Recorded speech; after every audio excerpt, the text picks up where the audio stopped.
Hey everybody out there, Chris and Mike here, and welcome back to another Dark Avenger Comic Book review. And in this episode, or in this video, we are reviewing the books that came out of Marvel Comics on the week of July 16, 2014. And we're starting off with the Marvel 100th anniversary issue of X-Men. And this was again another average read. Cyclops, and obviously this takes place in the future. Right. Cyclops is president. He's married to Emma Frost now. Oh no. Him and Wolverine have buried the hatchet. So apparently a lot has happened from where we're at now to here, where everything's kind of fixed itself somehow. All of Cyclops' students are older, like Christopher and everybody else. They're older now. Eva is another one who's older. And time's progressed and everybody's back. The X-Men are basically back together at this point. Wolverine obviously still alive, but he still has a scar, so I don't know about the healing factor.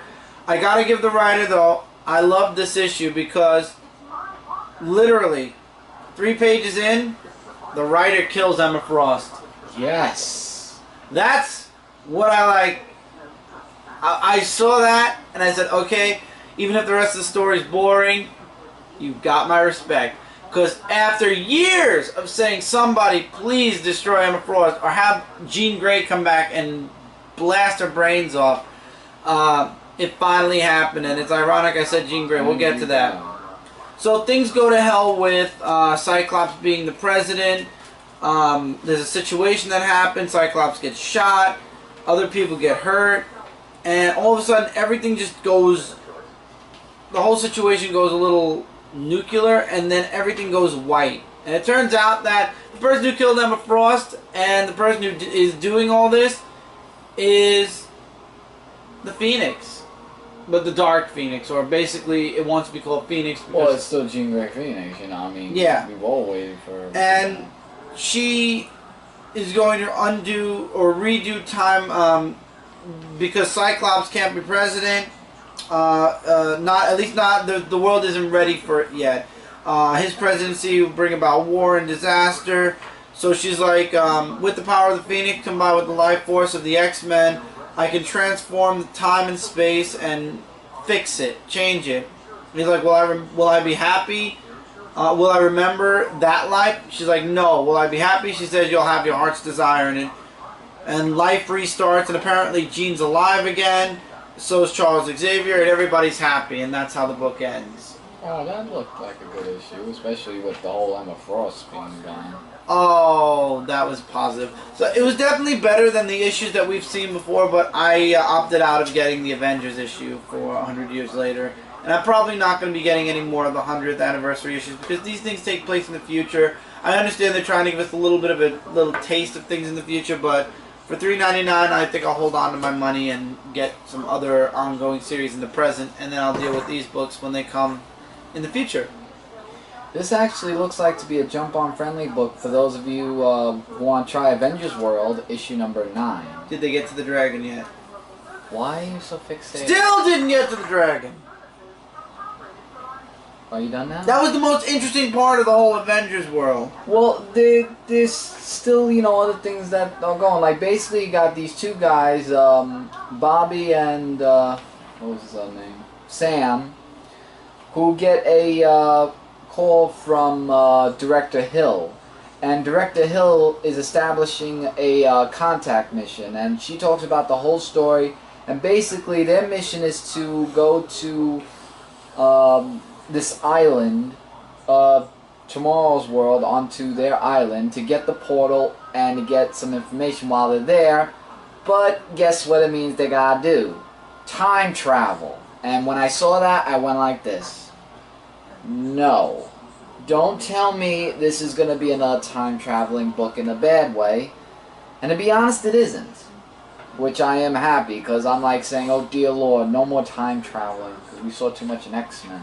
Beside the point, getting back to this issue, they go to the Tomorrowland, with artwork looks pretty decent, and they're trying to go look for the portal and everything. And of course, you know, they find trouble. They do. well, there's Taskmaster who has an aim for them, as they're just, you know, just wanted to relax a little bit by just getting one drink, where they run into trouble with these guys who are, like, they say that Thanos was evil, and then these guys, like, saying, are you kidding me? Like, he was so awesome and everything. So they get into a little bit of a fight where, Jocasta, I think that's her name, she comes in and saves them. Basically, she doesn't say anything about the poor. Like, she goes on a totally different mission of, you know, Andrew Foreman, basically about how she can give them what they need to stop him in other ways. So it's basically the portal is just totally different. However, though, there are these people, the next Avengers, who appear in this issue. Yeah. And I like how they make the Back to the Future reference that your kids, Mars, something's gotta be done about your kids. I thought that was funny. But yeah, you got these next Avengers. I remember these guys from the animated movie we have. Yeah, the other Avengers, the Next Avengers. Next Avengers, yeah. So it was a good fun movie, by the way. Yeah, but now they're adult, well, teenagers, sort of, kind of. That'd be cool to see a Next Avengers book like that. So maybe an Avengers book will get but that's that. actually a new story arc. Jump on. Well, we'll get on that. The Next Avengers comic book with the teenage Avengers. So it was a pretty good book. So it's jump on if you want to start on Avengers World. Nova issue 19. Sam goes into space. He's very disappointed in what he's learned about his father. So he teams up with Rocket Raccoon, which right there, teaming up with Rocket Raccoon, which I will show you a picture. I don't like how Rocket's drawn here. He's drawn a little bit menacing. And I know Rocket Raccoon isn't exactly the softest person in the world, but I don't know. I think the teeth are too much. Anyway, so Sam goes to him and asks him if he knows anything about Adomox, because he was one of the Black Novas, and it's connected to the vision he had with his father. And him and Rocket team up to find Adomox, and Sam wants answers about his dad, and Rocket wants the money that Adomox owes him. So they finally, long fight later, they finally find him, and he calls for security. Rocket deals with them, and Sam asks him about the Black Novas and what his father really was into, and he finds out that the Black Novas weren't even really part of the Nova Corps. They created themselves.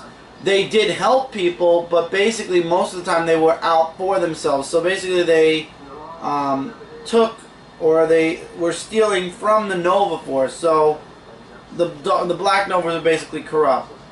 And in the end, this guy ended up bringing poison out, like an invisible poison in the air, and Sam and Rocket ended up inhaling it. So the only way for them to get the cure is to go on a little mission for Adomox over here to get his, I think, to get his helmet back, or to reprogram Sam's helmet. There's a machine that will reprogram that Black Nova helmet of yours. Yeah, it's reprogramming the helmet. Yeah. Yeah, that's what you just said. And it ends with Sam saying, "I've never felt more distant from my father as I did that day, but the answers were right around the corner." And then to be concluded in 30 days. So one more issue of Nova connected to Original Sin, and then it's going off on its own again, away from Original Sin. But very interesting stuff. I didn't know about the Black Nova Corps, so I don't know why I said Lantern. So we're learning a lot about the Black Novas, but Sam's not too happy with what he's learning about his dad, which is kind of sad. Hulk vs. Iron Man issue number 2 from Original Sin. More like Banner talking with Stark. Because this isn't a fighting book. It's just going back to the past once again. And, like, it's just really basically Tony Stark in the beginning, who talks to this guy about the, like, he would give him so much money about the, certain gamma bomb that actually went off or something. And then they go to the Pentagon, where Well, here's some art, by the way. And it's really just all talking, like, basically, Banner's looking through files about if Tony Stark messed with the Gamma Bomb, because he wants to know some answers, so he tries to go through files. Then when he goes to General Ross, when Tony Stark actually goes to General Ross back then, they have a conversation about, about Banner, like he's an idolist and he's a genius and all that. But it's really just all about the Gamma Bomb. Like, that's what basically this whole issue was, just about that. And how Bruce Banner had this thing about programming language for humanity. How he was just, trying to get stuff. And yeah, that's really what the whole thing is. It's just so much dialogue, and it's just Banner about the Gamma Bomb, like just saying that, because of all this stuff that's happened. So Tony Stark actually finds out something that he said that Banner can't find out, and we don't know what it is really until the other issue. But he does find a way to Banner how to be the Hulk and control it. Basically how to stay calm instead of ruining stuff. And that's what it is. This isn't a Hulk versus Iron Man book. This is just them talking, going back to the past and forward to the present, and just talking. Non-stop. It's not a versus book. This should be an and instead of a versus. So well, you never know what's going to happen in the next issue. I'm just glad this is a mini-series, because if it's ongoing, and if I would say the next issue, if it doesn't improve, I drop it, but I'm just going to stay the whole way through, and maybe the next issue will be better. This was a good issue, Magneto issue number 7, which I'm still finding him more of an anti-hero. Basically, does for good, but does in a way that's killing. And in this issue, it talks about how Magneto goes to this gladiatorial pit where, these agents, I think, who took him in are the ones that want to try to kill him.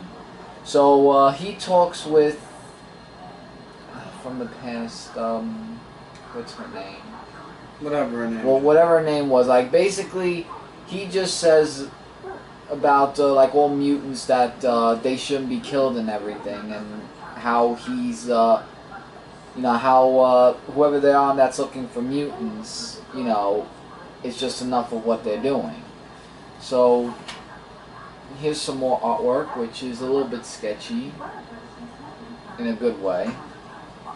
And he just fights off against this robotic creature, I guess Predator X, and he just, tries to use his powers and everything else that there is to it. So he's just saying, just warn the others that, who I am, and, that's it, because he wants to show people that he's not the one to mess with if you mess with mutants, because he helps mutants from a prison and gets them out. But what this issue is like, if you're gonna mess with mutants, then it better not involve, like he shouldn't be involved, because then he'll basically destroy them, because he's mutants and he doesn't want anyone to hurt his own kind. Right. And in the end, he finds something that could possibly help out more with the solution of stuff and everything. I did leave out other stuff, but that's what the book's mainly about. It's just him just saying that he doesn't want his own kind to be hurt, or else there's going to be consequences, meaning killing one. And it's funny you mentioned that, because the next book is Uncanny XMen 23, Connected to Original Sin.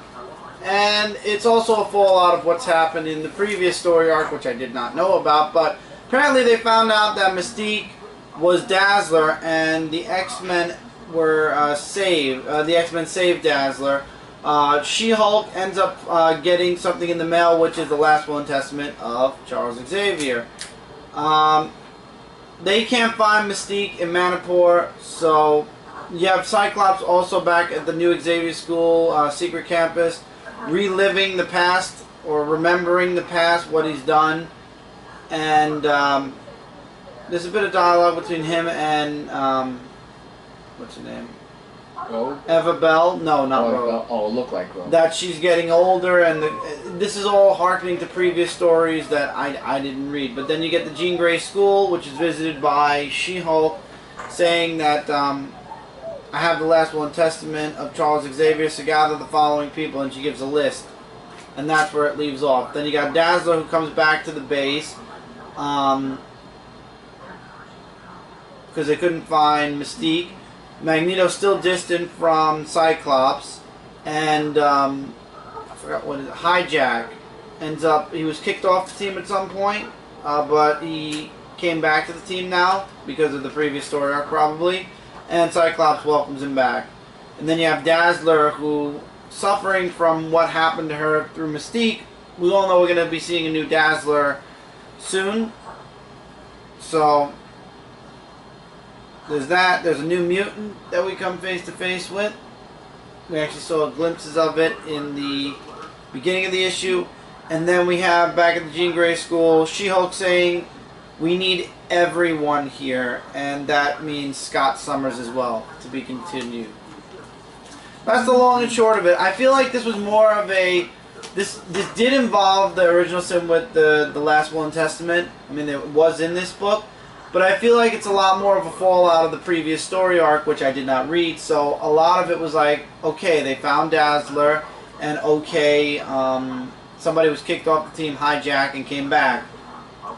And Magneto and Scott are basically at odds with each other now. Obviously, this was happening since Avengers vs. X-Men. Anyway, right. But beside the point, I guess the next issue will be more connected to the Last Will and Testament of Charles Xavier. And almost the book of the week. The Punisher vs. Thunderbolts, Part 2 of Thunderbolts, issue number 28.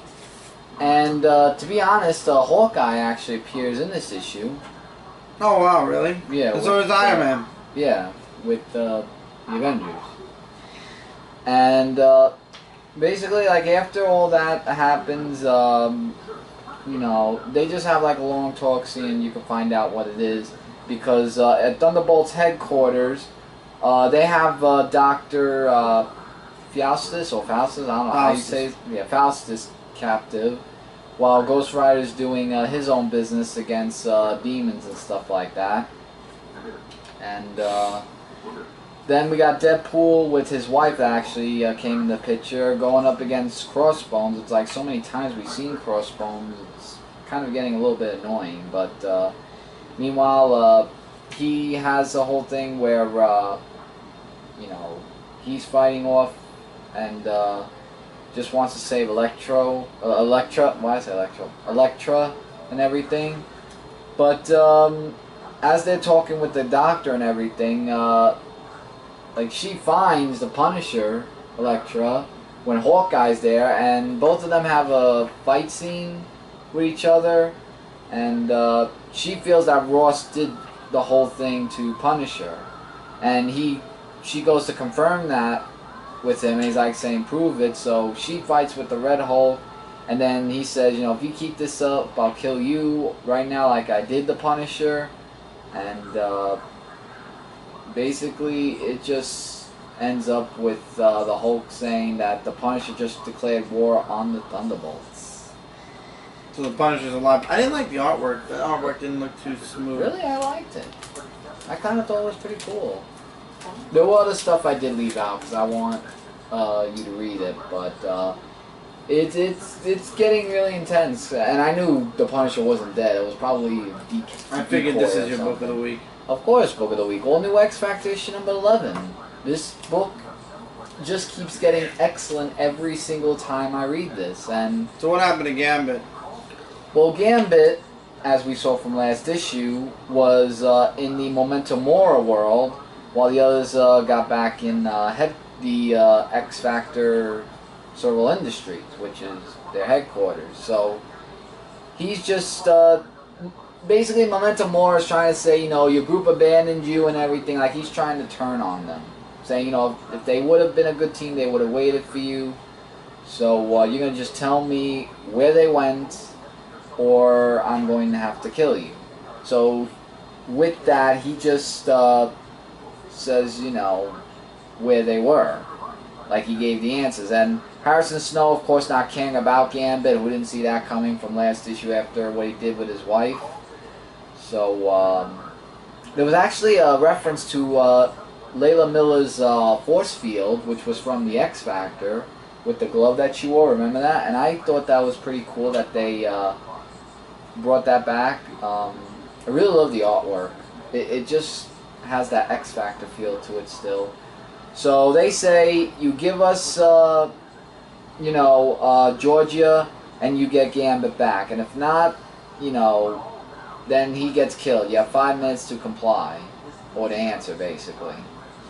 So Georgia comes out, but it wasn't Georgia. It was actually Danger in disguise, just to, you know, get everything back together. Gambit gets his revenge on him. And Dakota, which is Georgia's mother, makes a sacrifice, which actually caused her to not only just save them, but also that she died. Right when she met her mother, they both just did that, and all was quiet. It was very heartfelt, that last page, but amazing story. Book of the week. Gets a definite 5 out of 5. Just amazing. And then we have the big event. Original Sin issue 6, we were promised that we were going to find out who the person was that killed the Watcher, but those of you that read the previous issue already kind of could have guessed where this was going. Because I sure did. And I was hoping I was wrong. I was hoping there was going to be some type of a twist of fate somewhere in the middle of this book, and I was wrong. We all knew exactly where this was going. They introduced the old Nick Fury, and spoiler alert, if you did not read this book yet, do not continue listening to this book from this point on, or else you are going to be spoiled. I will wait 2 seconds for you to end the story, because this is the last book anyway, so. Okay, here we go. The one who killed the Watcher was the old Nick Fury. It was his job, basically. I couldn't believe I read that issue. So we have the what was the name? Eliminatrix? I forgot her name. I mean, they couldn't choose anyone else that was interesting? Yeah, Exterminatrix and her father, who also, I have no idea what his name is it Dr. Midas? Yeah, it was, I think, Dr. Midas. And they want to leave Earth, apparently. And then we go back to the space station for most of the rest of the book, where it's Nick Fury, the real Nick Fury, fighting against the Watcher, basically. Every time he was ready to die, the Watcher would show up. And he's like, no, I'm not ready to die yet. And he knew everything. Basically, T'Challa and the others thought he wanted to, you know, be caught. This way he could come to justice. He's like, I wanted you to see what I've been doing all these years. Yes, I wanted you to follow my trail, but not so you could stop me. So one of you could replace me. So basically he's looking for a replacement, because every day he wakes up he's getting older and older because he lost the Infinity Serum now. Right. And he has this special job. So now he wants one of them, T'Challa, Bucky, Gamora, Ant-Man, Doctor Strange, Sure. everybody, one of them to take his job. The Avengers find out about the LMD and try to do a tracker on it, and it explodes, but they got all the information they needed. You see a pissed off Steve Rogers, and he's like, Avengers, assemble, and you know where they're going. Everybody thinks that Nick Fury, the old Nick Fury, is crazy. He ends up taking the eye from Bucky, and then it ends up being a humongous fight, because none of them want to replace Nick Fury anyway. And he's like, none of you are understanding. I need to finish what I started before it's too late. Basically, he wants to access the Watcher's eyes, and he can't. But I think his name is right. The Orb can, because the eyes like him. So Nick Fury gets pissed, but there's nothing he can do. The Avengers show up then. Yippee. And it ends with old Nick Fury with both of the Watcher's eyes saying, you know, or what was it? Can No more secrets, I agree. Oh. Maybe it's because they're together again, or and then he talks about the eyes. So do they apparently, because now they're together, and because now that it's the end. Either way, all that really matters is that now, at long last, all my eyes are open.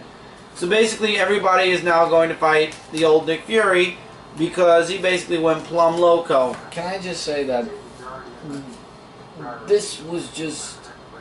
They couldn't choose anyone else. It had to be the old Nick Fury. I had a feeling That once killed they the revealed Watcher. that Nick Fury was old, that it was going to be him. I mean, I feel that that's ridiculous. And now we have 2 more issues, so it's going to be the Avengers and whatever team the old Nick Fury put together versus the old But Nick Fury. I was looking for someone that was, well, I don't know, more destructive. Like maybe Cable or probably... I was looking other for a twist of fate, something. not something that we got 2 issues back already. That we kind of said, oh look, it's the old Nick Fury, he probably did it. And guess what? He did it. That's why issue 5 showed you a backup story, because the backup story explained why he did it. I mean, don't get me wrong, it was a good run with, you know, of all the stuff like that. But then after reading that, I even looked at it, I'm like saying, you gotta be kidding me. I put the book down, you have gotta be kidding me. Old Nick Fury. Why? That's not... But I will say it's still a good story. It is. It ruined the shock factor, but beside that, there's still 2 more issues to go, and it's going to end on a twist of fate, I have a feeling. Well, yeah. The one thing I did say, which I kind of am upset about, is they made Nick Fury old, now they made Steve Rogers old. But I think Steve Rogers at some point will find the super soldier serum and become Steve Rogers again. You know, Yeah, the one young Steve Rogers. But for Captain America, we'll have to wait and see. They're changing up everything in Marvel soon. There's going to be a superior Iron Man, there's going to be a female Thor, and there's going to be the Falcon Captain America. Some crazy stuff going on in the Marvel Universe, I will say that. All in all, though, minus the predictable part to this book, it was still a good book. Can't wait to see how Original Sin continues and concludes. 2 more issues to go. And that's it for Marvel, guys. So, as always, don't forget to check out Comic Related and ComicFrontline.com. Together we are your #1 source for comic-related news, reviews, and a whole bunch more. Guys, San Diego Comic-Con is this week. We're going to be doing massive coverage on both sites, so stay, keep your tabs open, because every 15 minutes there's going to be something new on Comic Frontline, and every 15 minutes there's going to be something new on Comic Related. So every time you visit the sites over the next couple of days, all the way into next week, there's going to be something new. So also feel free to leave comments below. Likes, dislikes, agree, disagree, recommendations, your thoughts on any of the books we talked about here or that we didn't talk about.